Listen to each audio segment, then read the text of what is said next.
let's talk about the Near East. We call this the Middle East. Technically, it's usually referred to as the Near East, because what's the Far East? China, Japan. So where's the Middle East? Oddly enough, you might call it India.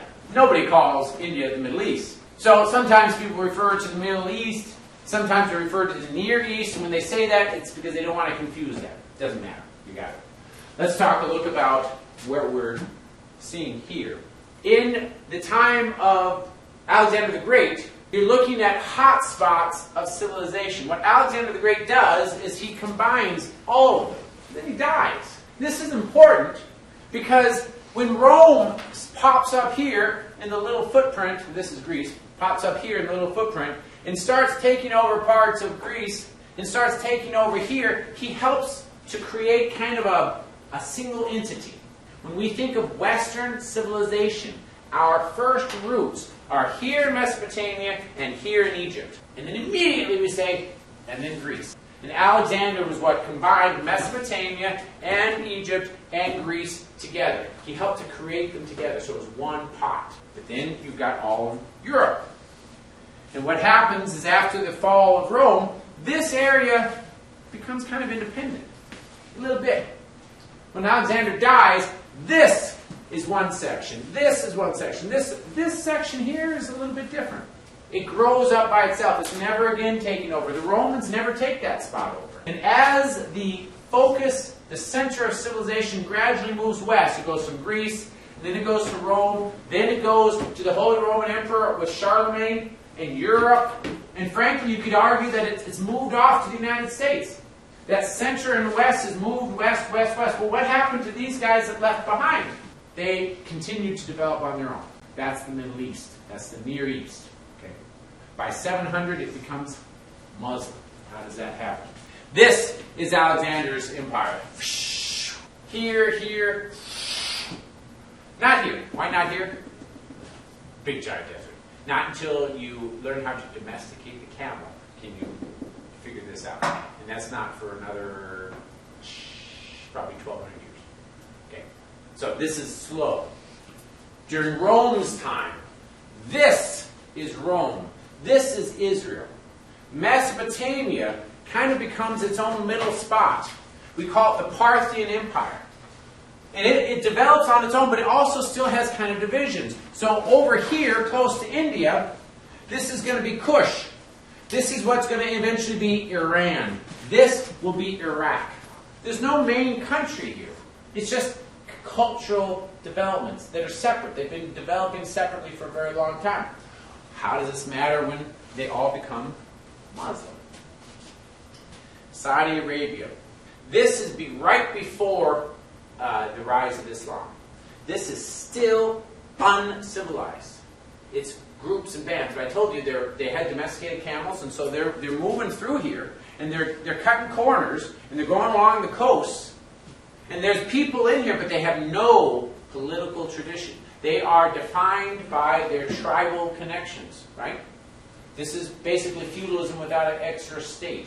Each little house, each little dynasty, each little tribe is their own source of law. These guys already have some structure. What happens when Islam comes in? Muhammad is a trader, and he moves from Mecca to Medina and around here. And in this middle path, he gets this vision from the angel Gabriel. It happens over the course of, say, 20 years. And he's writing these things down. He doesn't actually write them down at first. You may not realize. Quran means recitations. This is what Gabriel told to Muhammad. And he's telling his followers. In fact, they have to memorize everything he says. And he makes them memorize. And when he dies is when they write it all down. That's what the recitation is. He's not sitting there writing these. And he's creating them at the time. I don't know if you ever looked at the Quran, but it's not a chronological thing from this beginning to the end. It's just a collection of stories. And so sometimes they go out of order because they came from very specific points. And people who are Muslim, they know, well, this was in the beginning of the recitations. This was towards the end of the recitations. Because that's not how it was. Yes? No, there's another... And that's not a flippant answer. That's exactly what their answer is. Go ahead. There's like another portion of scripture in Muslim religion, right? It's like verbal. Okay. It's called commentary. So here, you have this recitation, the question, well, why did they write it down at the time? Well, because he was getting these recitations, and frankly, he was reacting to the moment, so some of these things would change at the time. It wasn't until he dies that there's no more recitations. That's when they write it down, and they don't put it in order because he says, well, that's the way God gave it to us. So these are absolutely the words of God. This is not quite the same as the Hebrew Scriptures. We, and the Christian Scriptures, we believe that God spoke to all these writers, but he didn't say, psst, this is what I'm telling you. He spoke through people using their gifts at the time. So he influenced, and we call it inspiration. And we believe that God has power in this, and so they said this, but it wasn't a, hey, this is what I'm going to write. The Muslims believe, Angel Gabriel said it exactly word for word, nothing can be changed. So if it's in that order, that's the way it puts it. If that's the way Muhammad said it has to be, that's the way it has to be. Now, it's actually a much deeper political reason for this, and I think I talked about this a little while back. For Islam, there is no separation between church and state. There is no separation. This is because of how it forms. There is no politics here. It's all tribal. So one of Muhammad's primary goals is to put God's law above tribal law. The definition of Muslim is one who submits. Submits to what? To God. God's word is unchangeable. It is exactly as it is. If you are not following this word, then you have no place with God. You are either following it, which means the politics has to follow it too, God's law above human law, or you are already an infidel. You're a dead man walking. Why is this a big deal? How does this impact politics in the Middle East? Yes. Can you say, well, I don't know that I like this part of Islam, I'm going to change it. You either take it or you leave it, right? And if you don't follow it, then you're not part of it.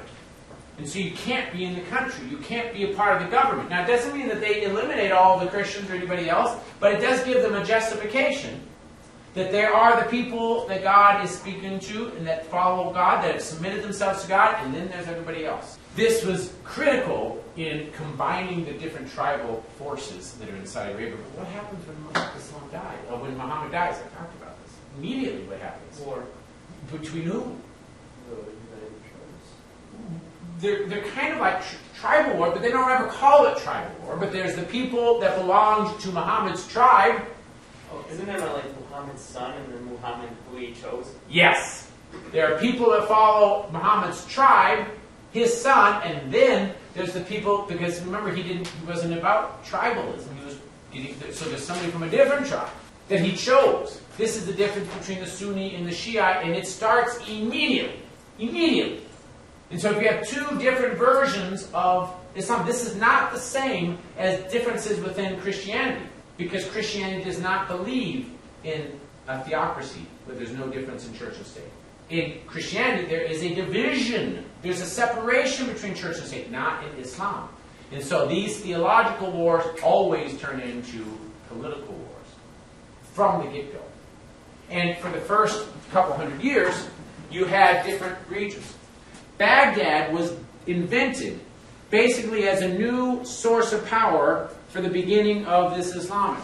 It's not here in Arabia. Why doesn't Mecca become like the new big capital? Even because that's where he was from, right? It's an easy answer, by the way. Because of the desert? It's desert, right? There's no resources. This had always had some politics. This is right there along Mesopotamia. This is, in fact, some of the oldest sources of our civilization. So it's already got an infrastructure. This becomes a new capital. It also happens to be kind of along the Silk Road path of exchange in terms of trade. And what was Muhammad? He's a trader. Went very easily into their religion, so trade is really big. So this becomes one capital. Cairo becomes one capital. As they move across in the 600s, Cordoba in Spain becomes a capital. All Islamic, not the same. They don't believe in clergy in the same way that we believe in clergy. They don't have popes or bishops or anything like that. They have each individual. But they do have a hierarchy, a very distinct hierarchy, and there's a political connection between the famous teachers and the heads of the tribes, because there is no separation of church and state in Islam. And so when they're fighting with each other, whatever is underneath that particular ruler, that's the brand of Islam that you have. I don't know if you understand this with the modern things when the Shia and the Sunni are fighting with each other. It's as much a political issue as it is a religious issue. The fact that you sometimes have political Shia and Sunni under the same region is totally unusual, and largely it's because of some of the dispersions that occurred during the wars. So now we go into colonization. So this is kind of where the origins of these Islamic connections. But there's a politics here. This region here, this is the Byzantine Empire. This is going to be the Turks. They're going to be heavily influenced by the West. Do you think they are going to be more rigid in their Islamic orthodoxy or less? More. Why? Because their politics, their church will say is Threatened, right? Yes, it's a good argument, but it's the opposite. They have a stronger political system. So if they have a stronger political system, do they have to rely on the religion to keep them united? Isn't that kind of what the origin of Islam was in Saudi Arabia? They had no political state, and so you needed a really, really strong religion to keep it united. But when they take over the Byzantine Empire, they don't tear down those cities, they just move right in. There's already a state right there. So they just become the new heads of these states. So what is the religion? It's just kind of what they are. So does it have to be stronger, or can it be weaker? Can it be a little bit more flexible, should be the best term. It can be more flexible. What about Cordoba off there in Spain? Did Spain have a political tradition before it became Islam? Yes. More or less rigid in its Islam? Less. Same reason. What about Egypt? Does Egypt have a political tradition? Yes, very old. Not modern nation state. So I don't want you to be confused. It's not modern West, but it's an old tradition, right? So yes, stronger or more flexible? More flexible. What about Saudi Arabia? Stronger, rigid religion, or a little bit more flexible? Rigid. Very rigid. Because where is the political state here? Even today, is there really a political state there? It's the heads of the tribes that are in charge of Saudi Arabia, Yemen. Okay, very weak political state. So the religion has to be stronger in order to keep it together. Go ahead. Especially the political stability, the stronger the political stability, the less important the religion is to be. Yes, that's exactly. So when you're Britain and you begin to colonize, where are the areas that you're going to have the hardest time with? Super strong religious areas. Yes. And the ones that have a strong political system, you can handle politics. Modern nation states, we can deal with this. We can deal with Turkey. We can even deal with kind of Egypt, although it's not nearly as united as Turkey is. We can certainly deal with Spain, although we got rid of them by that time, so Spain is now Christian. But what about Saudi Arabia? Much more difficult. If you ever watched this story, Lawrence of Arabia, it's about how England is trying to kind of unite all these different tribes in the early World War I. It's a fantastic movie if you haven't seen it. Why am I talking about this? England's approach is totally defined by this religious tradition of Islam. When they come in to India, it's going to be a completely different approach.